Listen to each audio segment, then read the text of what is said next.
រាល់ពេលដែលពួកខ្ញុំចេញ event ម្ដងណាបងប្អូនជាភ្ញៀវគាត់តែងតែសួរថាបងខ្ញុំចង់រៀន DJ ខ្ញុំចង់រៀន DJ តម្លៃម៉ានបងតម្លៃម៉ានបងឯងចាក់លុយចាក់ល្អយចេះអូទៅសារគ្រប់សពហ្នឹងហើយបងប្អូនឥឡូវចង់ប្រាប់បងប្អូនថា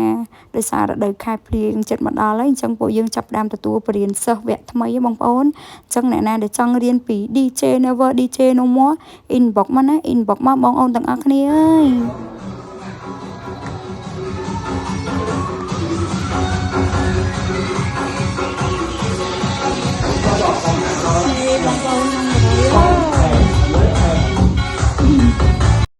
នេះបងប្អូនជាការបរៀនផ្ទាល់ដោយលោកគ្រូ DJ Never ដែលគាត់មានសមត្ថភាពផ្នែក DJ នឹងជាង10ឆ្នាំហើយបងប្អូនទាំងការចេញធ្វើការនិងការបរៀនសិស្សបងប្អូនអញ្ចឹងនៅក្នុងរដូវកាលនេះគឺគាត់ចាប់ផ្ដើមទទួលសិស្សវគ្គថ្មីហើយអញ្ចឹងសម្រាប់បងប្អូនទាំងអស់គ្នាដែលចង់រៀនជំនាញផ្នែក DJ ដែលស្រឡាញ់វិស័យ DJ អាច inbox តាក់ទងមកចាយើងមានការបញ្ចុះតម្លៃពិសេសផងដែរហើយបងប្អូនអាចឆែកមើលប្រវត្តិពួកខ្ញុំចេញធ្វើការនិង stylist ពួកខ្ញុំមកបងប្អូនណាបើសិនជាពេញចិត្ត